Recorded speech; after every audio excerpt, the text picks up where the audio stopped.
ರೈತರಿಗೆ ಮಣ್ಣು ಪರೀಕ್ಷೆ ಹಾಗೂ ಅವರು ಬಳಸುವ ಪರಿಕರಗಳಾದ ರಸಗೊಬ್ಬರ, ಬಿತ್ತನೆ ಬೀಜ, ಸಸ್ಯ ಸಂಸ್ಕರಣಾ ಔಷಧಿ, ಜೈವಿಕ ಗೊಬ್ಬರ ಇತ್ಯಾದಿಗಳ ಗುಣಮಟ್ಟವನ್ನು ಪರೀಕ್ಷಿಸಲು ಇಲಾಖೆಯಡಿ ಇರುವ 58 ಪ್ರಯೋಗಾಲಯಗಳನ್ನು ಅತ್ಯಾಧುನಿಕ ತಂತ್ರಜ್ಞಾನದೊಂದಿಗೆ ಬಲವರ್ಧನೆಗೊಳಿಸಲಾಗುವುದು.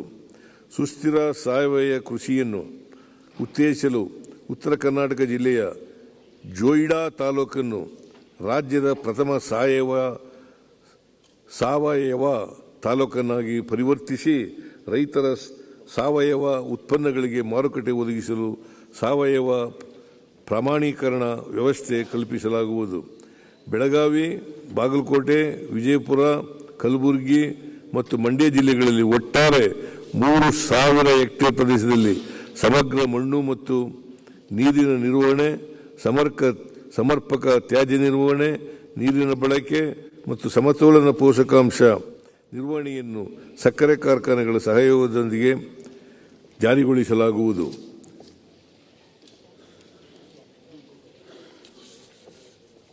ಜೈವಿಕ ಕೃಷಿ ಪರಿಕರ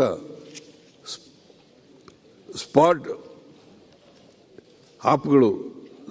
ಆಪ್ಗಳು ಅಗ್ರಿ ಸ್ಟಾರ್ಟ್ಅಪ್ ಉತ್ಪಾದಿಸುವ ಜೈವಿಕ ಪರಿಕರಗಳನ್ನು ರೈತ ಸಂಪರ್ಕ ಕೇಂದ್ರಗಳ ಮೂಲಕ ರೈತರಿಗೆ ಸೂಕ್ತ ದರದಲ್ಲಿ ಮಾರಾಟ ಮಾಡಲು ಉತ್ತೇಜಿಸಲಾಗುವುದು. ವಿಶ್ವ ಬ್ಯಾಂಕ್ ನೆರವಿನ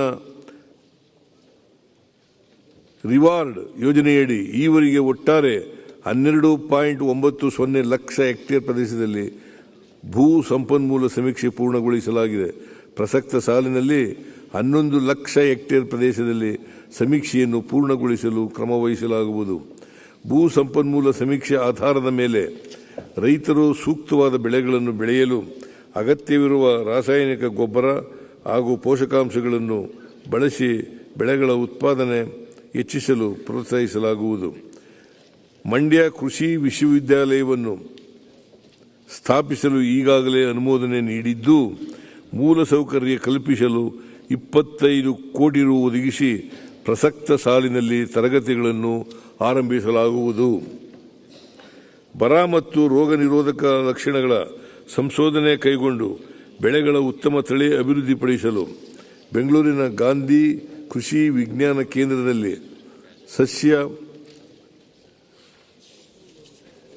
ಫಿನೋಟೈಪಿಂಗ್ ಸೌಲಭ್ಯ ಕಲ್ಪಿಸಲಾಗುವುದು. ಸಾವಯವ ಉತ್ಪನ್ನಗಳು ಮತ್ತು ಸಿರಿಧಾನ್ಯಗಳ ಬೇಡಿಕೆ ಮತ್ತು ಪೂರೈಕೆಗಳ ಅಂತರವನ್ನು ಸರಿದೂಗಿಸಲು ಹಾಗೂ ರೈತರಿಗೆ ಸೂಕ್ತ ಮಾರುಕಟ್ಟೆಯನ್ನು ಕಲ್ಪಿಸುವ ಉದ್ದೇಶದಿಂದ 20 ಕೋಟಿ ರು ಮೊತ್ತದಲ್ಲಿ ಸಾವಯವ ಮತ್ತು ಸಿರಿಧಾನ್ಯಗಳ ಹಬ್ ಅನ್ನು ಸ್ಥಾಪಿಸಲಾಗುವುದು.